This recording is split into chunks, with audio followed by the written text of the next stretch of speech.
আসসালামু আলাইকুম ওয়া রাহমাতুল্লাহ। আমরা এই গত লেকচারে কিন্তু পিএনপি এর কনস্ট্রাকশন গঠন এবং ওর ভিতরে কারেন্ট প্রবাহ, চার্জ প্রবাহ মেকানিজমটা দেখলাম। এখন আমরা দেখব ট্রানজিস্টরের গঠন, সেটা কি এনপিএন। তাহলে এনপিএন হলে আমাদের মাঝখানে টি আছে, তার মানে ফিডব্যাক ব্যাক টু ব্যাক কিভাবে হবে? উল্টা দিকে, উল্টা দিকে। এই যে গত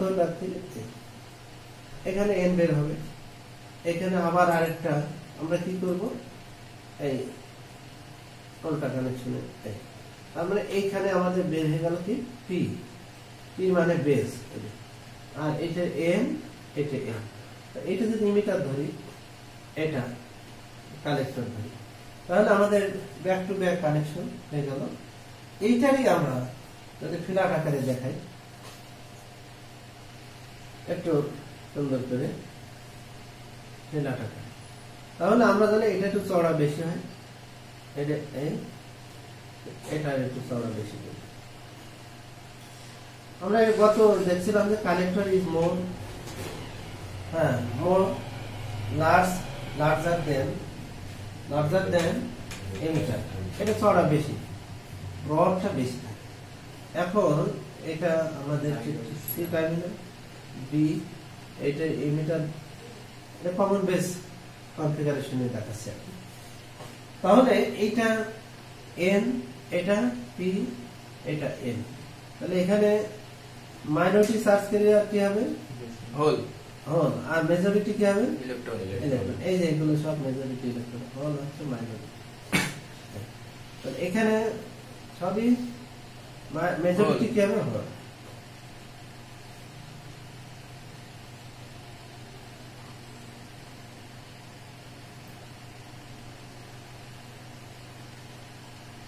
এগুলো সবই ইলেকট্রন, আর এখানে হোল।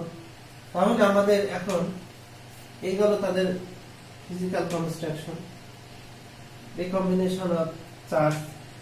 এটা ইনপুট সাইড কি হবে?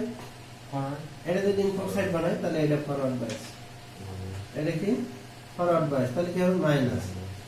এটা বড় সাইজ দিলাম, একটাই দিলাম। এটা কি হবে?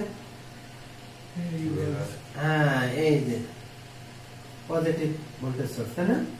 কি সব positive voltage source, this is the RC. এখন আমরা এটাকে রিভার্স বায়াস আছে, এটা কি আছে? ফরওয়ার্ড আছে, তাই না? এটা কি আছে? ফরওয়ার্ড আছে। এই জাংশন, অর্থাৎ জাংশন 1 আছে ফরওয়ার্ড, জাংশন 2 কিন্তু রিভার্স, কারণ এখানে আছে পজিটিভ কানেক্ট ডিসি, কিন্তু এখানে চার্জ কি নেগেটিভ, তাই না? তাহলে এই জাংশনটা নিশ্চয় কি?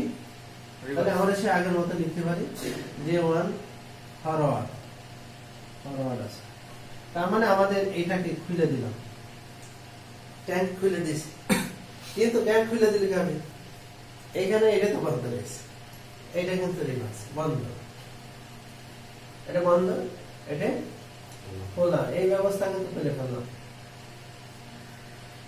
অর্থাৎ আমাদের ওখানে যেমন বলে দিই যে ট্যাঙ্কটা খুলে দাও, না হলে এখান থেকে পানি আসবে না, আমরা বাইসিং করে দিলাম ট্যাঙ্ক।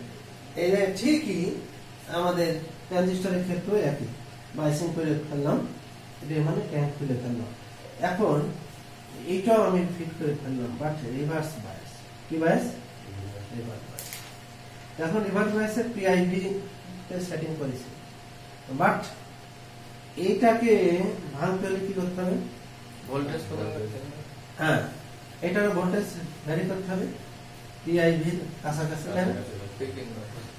করলে এইটা যদি ভ্যারি করো, ভোল্টেজ ভ্যারি করো, করতে করতে এক সময় এই জাংশনটা কি আগের মতো কি ভেঙে যাবে, ভেঙে যাবে। হ্যাঁ, তখন কি হবে আমাদের?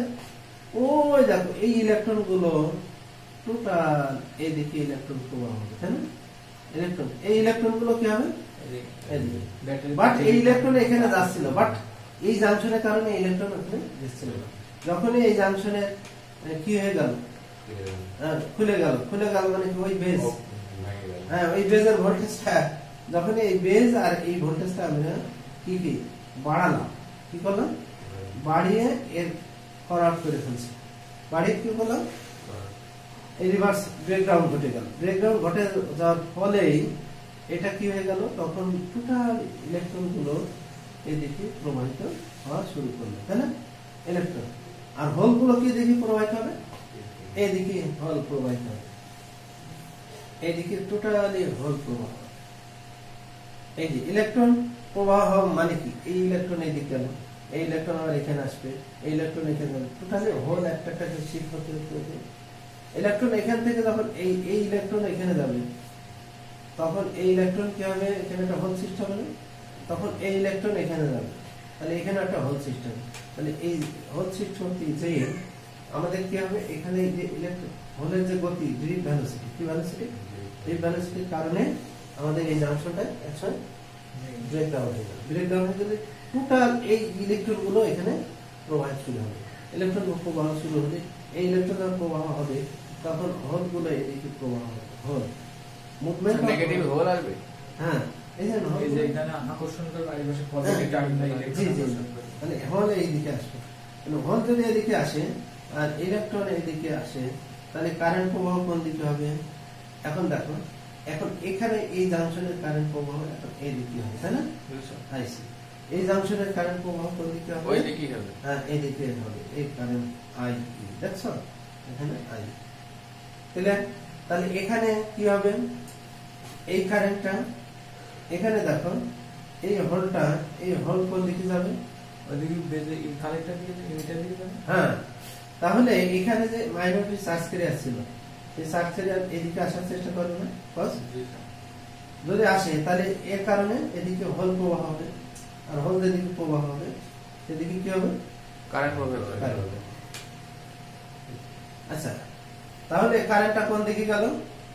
এই যে আইবি 5% বা 2%, কোন কোন বইতে বলা আছে 2 থেকে 5% আছে বেস, আর তোমার 95 থেকে 98% আছে কি কালেক্টর ডপিং, আর 100% কি ডপিং। তাহলে এদিকে কারেন্ট আইবি প্রবাহ হবে কত পার্সেন্ট, 2 থেকে 5%, আর ইমিটার 100%, তাই না? আর এখানে কালেক্টর হচ্ছে, এখন দেখো ইমিটার এদিকে ঢুকছে, তাই না? ইমিটার কারেন্ট এখন এদিকে আসছে, তাহলে এই জাংশনে যে বি জাংশনে, তাহলে বি জাংশনে কি হবে আমাদের, আই সমান আই ই আগত, এটা আগত কারেন্ট ইকুয়াল টু নির্গত আইসি প্লাস আই। মেকানিজম আগেরটার মতোই, তাই না?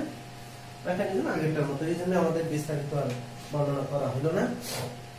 এখন যেটা সামারি টেনে দেবো, যে এটা যেহেতু পজিটিভ আছে, তাহলে স্বাভাবিকভাবে ইলেকট্রন গুলো এদিকে যেতে চাবে, তো ইলেকট্রন গুলো যখন আকর্ষিত হবে তখন এক সময় ভ্যালোসিটি বেড়ে কি হবে, হ্যাঁ, সেই ভ্যালোসিটি, ইলেকট্রন ভ্যালোসিটির সূত্র তোমাদের মনে আছে, 2 to the power 2e electron volt, আর এই ভোল্ট বলতে আমাদের দিস দা বাইসিং, আর এখানে আছে এই biasing, this is the biasing voltage বা ভিসিসি যেটি বলো, এই ভিসিসি হতে পারে।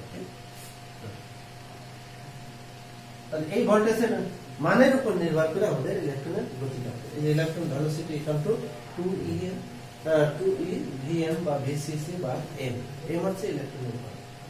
এই উপর ভিত্তি করে ইলেকট্রনের গতি সৃষ্টি, গতি হলে এই জাংশন এখন যেটা রিভার্স ছিল, যে যেটুকু রিভার্স ছিল এখন রিভার্স কি করা নাই, তার মানে এটা ভেলোসিটি, ডিপ ভেলোসিটিটা ভেঙে গেল জাংশন, এখানে ব্যারিয়ার পটেনশিয়াল তৈরি হয়েছিল বা এখানে ডিফিউশন লেয়ারটা কি হয়ে গেল, ভেঙে যাওয়ার ফলে স্বাভাবিকভাবে আমাদের ইলেকট্রন গুলো এদিকে মুভ করবে আর হোল গুলো এদিকে মুভ করবে। তাহলে দেখো প্রতিটা জাংশনে একটা কি কারেন্ট সৃষ্টি হয়ে গেল, প্রতিটা জাংশনে কি হয়ে গেল, কারেন্ট সৃষ্টি, এবং সেই কারেন্টটা আমাদের দেখো ওই প্রতিটা জাংশন, এই দুটো জাংশন এবং কমন জাংশন মিলে একটা 3টে পয়েন্ট সৃষ্টি হয়েছে, এই 3টে শাখা এসে একটা পয়েন্ট সৃষ্টি হয়েছে।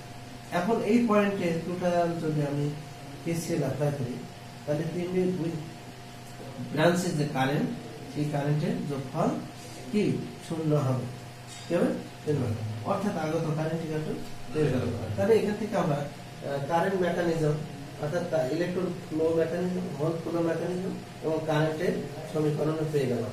অর্থাৎ আমরা সেখানে পেয়ে যাচ্ছে IB equal to IC plus IE equal to, এটা যে বাস্তব প্রমাণ, এখানে 100% আর এটা যদি 5% আর এটা 95%।